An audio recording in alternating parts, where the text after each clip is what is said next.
Section 11. Les phases d'enquête et d'instruction.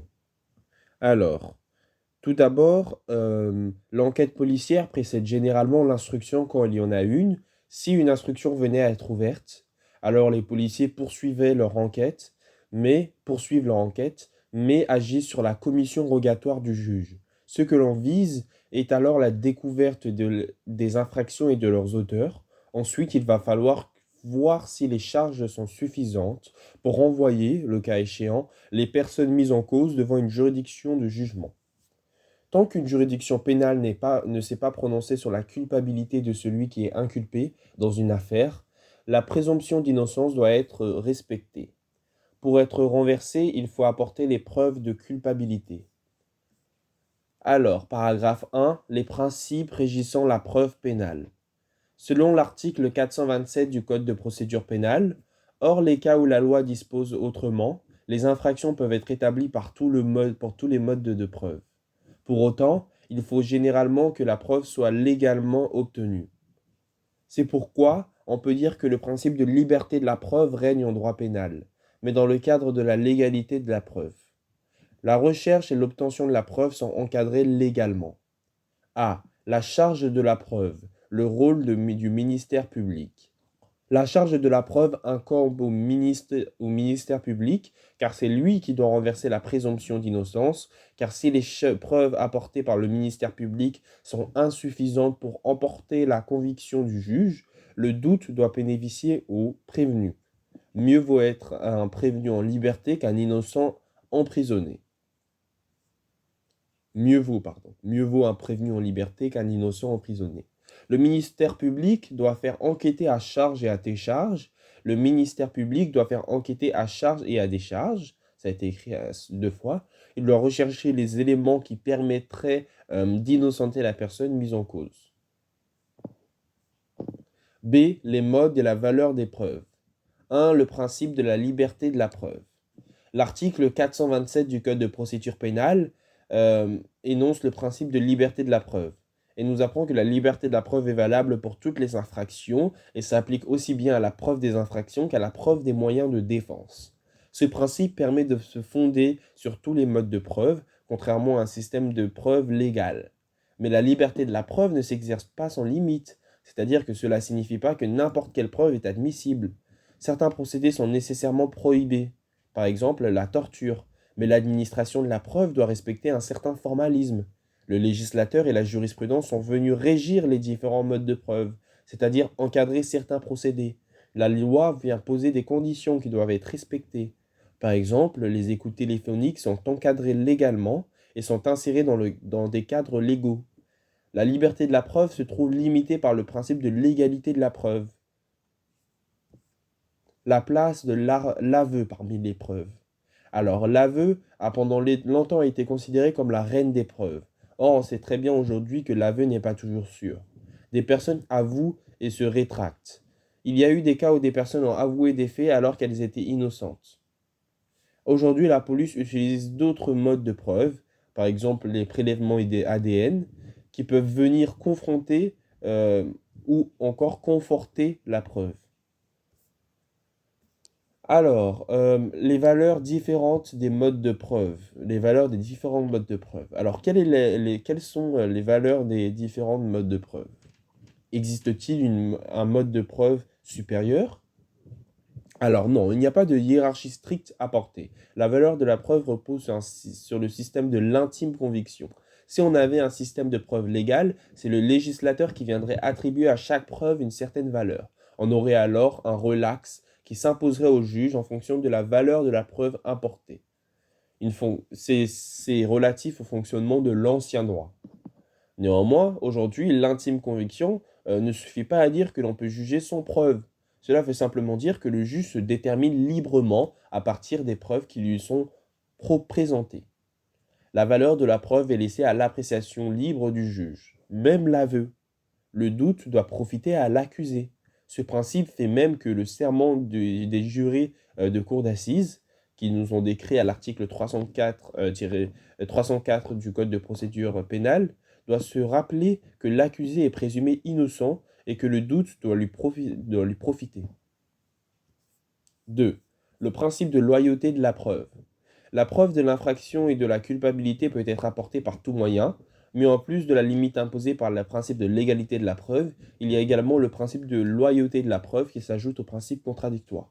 Ce principe n'est pas exprimé par le code de procédure pénale, pardon, mais depuis longtemps la jurisprudence de la chambre criminelle de la Cour de cassation déclare irrecevables les preuves qui auraient été obtenues de façon déloyale. Une preuve déloyale est une preuve obtenue par ruse, par stratagème ou par manœuvre ou fraude. Est-ce qu'une preuve déloyale est nécessairement irrécevable?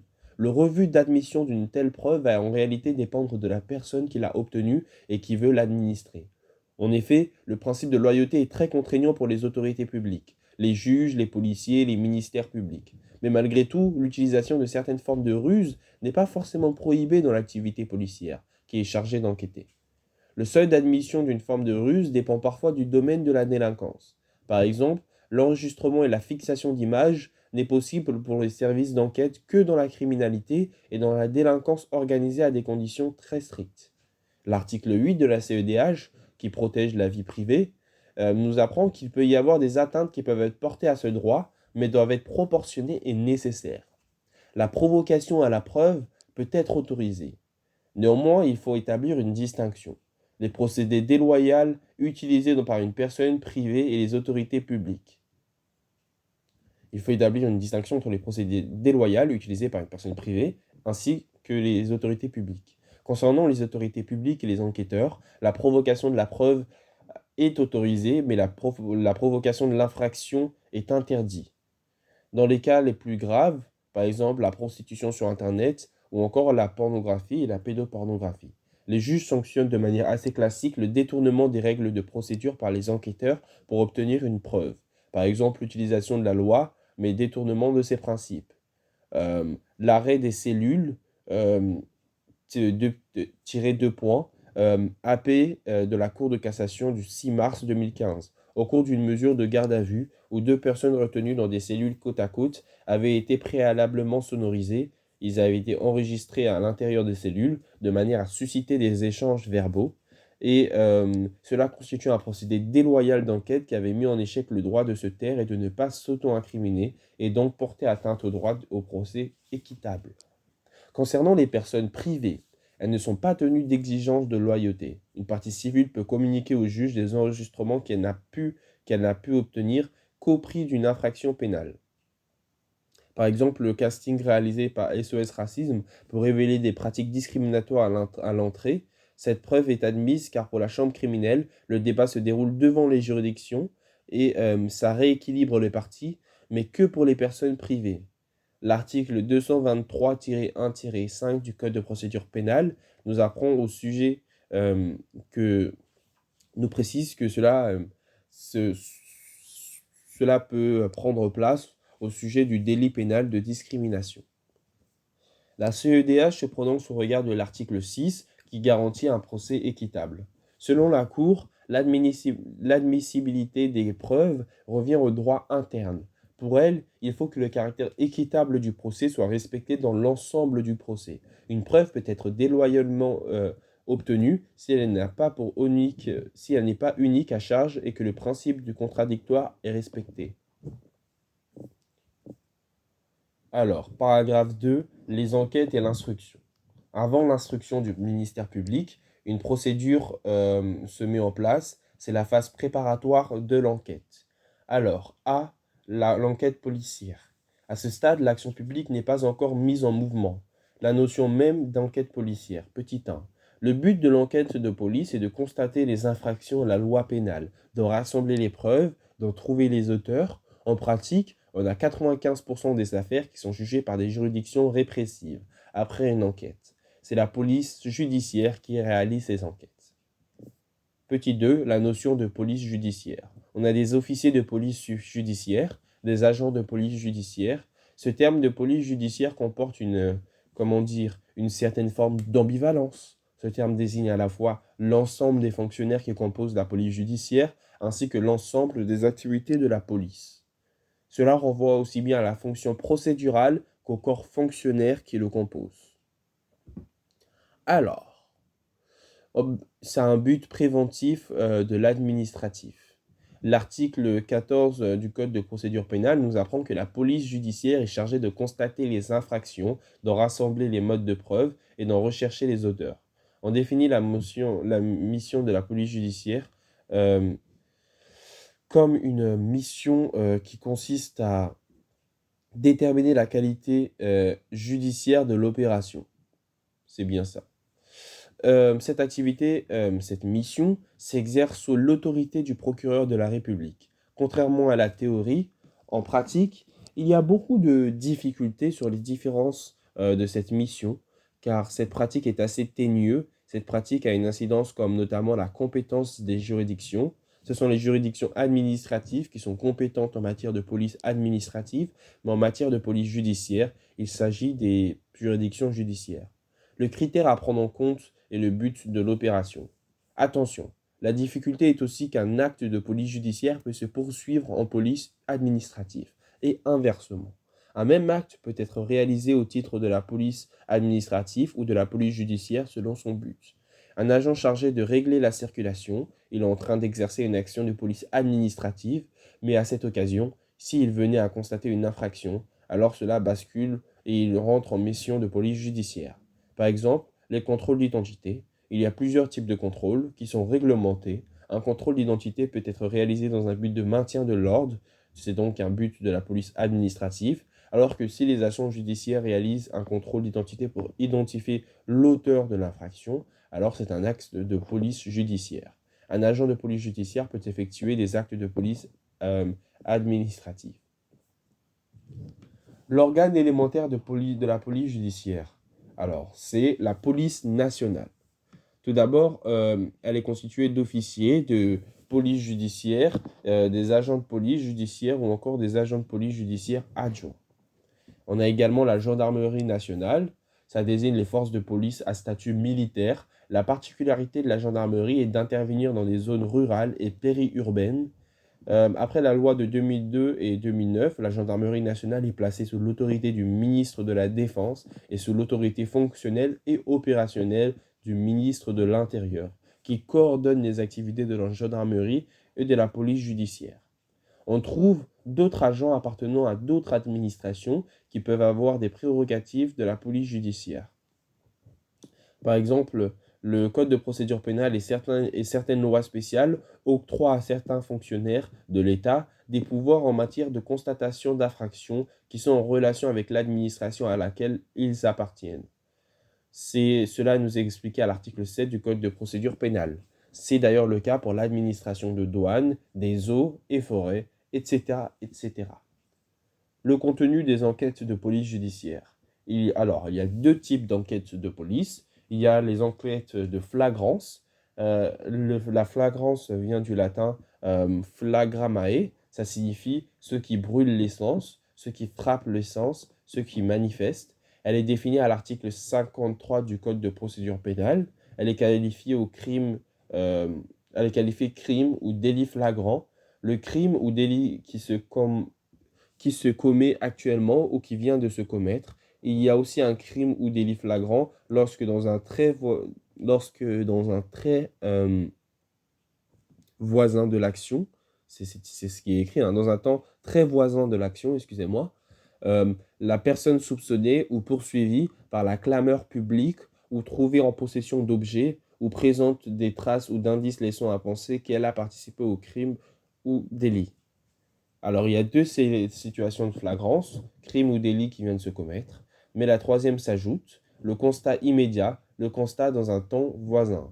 On qualifie également de flagrance la découverte d'un cadavre dont la mort est suspecte. Ce serait également le cas pour la découverte d'une personne grièvement blessée, lorsque la cause des blessures est inconnue ou suspecte. Il faut poursuivre par la clameur publique. Pas de flagrance lors d'une dénonciation anonyme. Cela concerne les situations derrière lesquelles on a une vraisemblance de la réalisation de l'action amenant à l'ouverture de l'enquête. L'évidence de l'infraction qui ressort de ces situations justifie l'emploi de pouvoirs plus coercitifs qui portent davantage atteinte aux libertés individuelles par la police judiciaire. Les actes possibles en enquête de flagrance sont souvent les mêmes dans leur objet, dans leur fond. les mêmes actes que pour l'enquête préliminaire, mais c'est le régime de ces actes qui va changer. Souvent en enquête de flagrance, l'agent de police n'aura pas besoin d'autorisation préalable pour réaliser l'acte car il est dans une situation d'enquête de flagrance. La durée de l'enquête de flagrance est limitée, il faut se dépêcher pour ramasser les preuves, mais la durée est de 8 jours maximum et peut être renouvelée une seule fois. Ensuite, le cadre de l'enquête continuera sous le régime de l'enquête préliminaire, soit il y aura une ouverture d'une instruction. Enquête préliminaire. L'enquête préliminaire repose sur la base d'un simple soupçon. L'existence de l'infraction n'est pas certaine, elle ne va pas frapper l'essence. Le cadre de cette enquête suppose moins de contraintes policières, moins de pouvoir coercitif, car il y a plus de chances d'erreur, et donc il y a une situation qui est moins urgente. Il faut donc prendre davantage de précautions. L'enquête préliminaire est une procédure diligentée par la police judiciaire qui agit d'office sur l'instruction du parquet pour obtenir les premiers renseignements qui sont relatifs à une infraction visant à vérifier son existence, même et qui va donc permettre au parquet de décider de l'opportunité des poursuites. L'enquête préliminaire est l'enquête par défaut, celle qui est ouverte en l'absence des conditions requises pour ouvrir une enquête de flagrance. Cette enquête lorsque le procureur va prendre une décision sur l'action publique, la durée de cette enquête est plus souple. Si l'ouverture de l'enquête est ordonnée par le procureur, cela va lui-même fixer un délai dans lequel l'enquête doit être réalisée. Si l'enquête est effectuée d'office par les officiers de police judiciaire, alors ces derniers doivent en effet faire état au procureur lorsque l'enquête est commencée depuis plus de 6 mois. Les actes d'enquête. Alors, les actes d'enquête dessinent les situations où les enquêteurs disposent d'un certain nombre de mesures d'actes possibles réglementés par le Code de procédure pénale, peu importe le type d'enquête. Il y a plusieurs exemples possibles, tels que la perquisition, les fouilles, les transports sur lieu, les saisies, les arrestations, les placements en garde à vue, les contrôles et vérifications de l'identité, les mesures de surveillance, les géolocalisations ou encore certaines investigations corporelles telles que les empreintes digitales, etc., etc. Ces actes sont possibles dans les deux types d'enquêtes, flagrance et préliminaire, mais les conditions peuvent être plus restrictives en enquête préliminaire. Certains de ces actes sont parfois possibles en fonction de l'action ouverte visée. Par exemple, la géolocalisation est uniquement possible quand elle est justifiée par une infraction suffisamment grave. Les actes réservés à la délinquance et à la criminalité organisée. Alors, elles peuvent se définir en les 4 actes suivants. L'interception de correspondance électronique, la sonorisation et la fixation d'images, la captation de données informatiques ou encore l'utilisation d'IMSI Catcher. La géolocalisation est une mesure de surveillance qui peut parfois être utilisée pour les infractions de droit commun, mais reste pourtant cantonnée à des infractions graves qui sont punies d'au moins 3 ans d'emprisonnement. B. L'enquête judiciaire. Lorsqu'une infraction est commise, une enquête est ouverte par la police judiciaire. Alors, si l'affaire est simple, l'auteur est identifié, il peut y avoir immédiatement un renvoi devant une juridiction de jugement. Si l'affaire est plus complexe ou que l'auteur est inconnu et qu'il s'agit d'un crime, l'affaire pourra faire l'objet d'une instruction, c'est-à-dire d'une enquête judiciaire, c'est-à-dire que l'affaire va être transmise à un ou plusieurs juges d'instruction. L'instruction ou l'information judiciaire a pour objet la mise en état de l'affaire, c'est-à-dire de la recherche des preuves, de la réalité de l'infraction et de tous ses détails et des auteurs. C'est une procédure préalable, c'est-à-dire préséquentielle, au jugement qui n'est pas systématique. À la fin de l'instruction, le juge va déterminer s'il existe des charges suffisantes pour traduire la personne qui aura été placée, la mettre en examen devant la juridiction de jugement. Le juge d'instruction va rendre une ordonnance de renvoi devant une juridiction de jugement ou de non-lieu, donnant non-lieu à renvoi. Dès l'instant que la qualification est criminelle, le procureur devra ouvrir une instruction. En revanche, l'ouverture de l'instruction est facultative pour des délits et c'est exceptionnel pour les contraventions. En pratique, il n'y a jamais d'instruction ouverte en matière contraventionnelle. Concernant la saisine, le juge d'instruction ne peut se saisir lui-même. Il est saisi le plus souvent soit par le procureur de la République, réquisitoire introductif, l'acte par lequel le procureur de la République saisit le juge d'instruction et récapitule les éléments de l'enquête, soit il peut être saisi par la victime par le biais d'une plainte avec constitution de partie civile. La partie civile, c'est égal au fait de demander à la justice la réparation de l'infraction qui a également été causée. Quelles sont les juridictions d'instruction? Alors, tout d'abord, on a le juge d'instruction. Le juge d'instruction désigne le magistrat du siège, oui, et qui appartient au tribunal judiciaire. Dans les textes, il peut réaliser lui-même les actes d'instruction ou il peut les déléguer à des personnes qu'il désigne par commission rogatoire. Question de collégialité de l'instruction. L'instruction est définie et par définition confiée à un juge d'instruction seul qui a des pouvoirs considérables à la suite du scandale de l'affaire Doutreau, une loi de 2007 qui prévoyait une collégialité pour les affaires les plus graves. Euh, mais comme c'était compliqué de la mettre en œuvre, l'entrée en vigueur de cette collégialité n'a cessé d'être retardée. Une loi de 2016 a abrogé les dispositions de la fameuse loi de 2007. Elle a proposé une solution alternative, les pôles de l'instruction. Dans les tribunaux d'une certaine taille, on y retrouve plusieurs juges d'instruction regroupés qui ont pour compétence les crimes et délits complexes. Il a souvent été imaginé de supprimer le juge d'instruction. Cela n'a jamais été décidé. Cependant, une loi de 2000 a enlevé au juge d'instruction son pouvoir coercitif le plus important, le placement en détention provisoire, c'est-à-dire le placement dans un établissement de détention provisoire. En revanche, il a gardé sa compétence pour placer un contrôle judiciaire. Lorsque l'on décide de ne pas placer en détention provisoire, euh, mais pas laisser à 100% libre non plus. Pour le temps, l'instruction, l'intéressé ne sera pas placé en détention, mais il sera libre sous certaines obligations qui vont restreindre sa liberté et qui vont permettre de garder un certain contrôle sur les actions de l'individu. 1. Le juge des libertés et de la détention, créé par la loi du 15 juin 2000, s'est vu confier le contentieux de la détention provisoire, aussi bien pour les demandes de liberté que pour les autres cas, refusés par le juge d'instruction. L'intérêt est de confier cette décision et de placer en détention provisoire à un magistrat étranger à l'enquête. La plus grande impartialité est objectif et la bienvenue et objectivité dans l'enquête.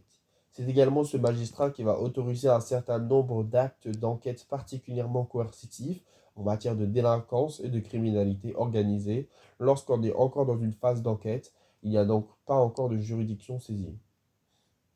La chambre de l'instruction. Alors, les décisions prises par un juge d'instruction peuvent faire l'objet d'un appel ou d'une requête de nullité. Il va y avoir un contrôle de la chambre de l'instruction. La juridiction du second degré, elle est composée par un président et deux conseillers. Avant la loi du 15 juin 2000, lorsque la qualification des faits était une qualification criminelle, la chambre de l'instruction avait pour obligation de réinstruire l'intégrité de l'affaire. Ce n'est plus le cas depuis cette loi, car à la place a été instauré l'appel des arrêts rendus par les cours d'assises.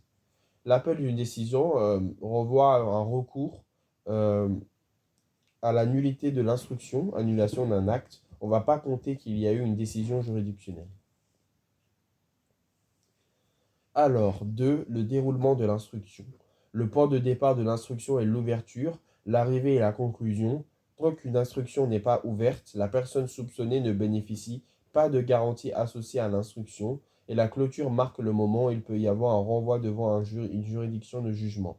L'ordonnance de règlement de l'instruction, c'est la phase l'ordonnance de règlement de jugement, de l'instruction, pardon.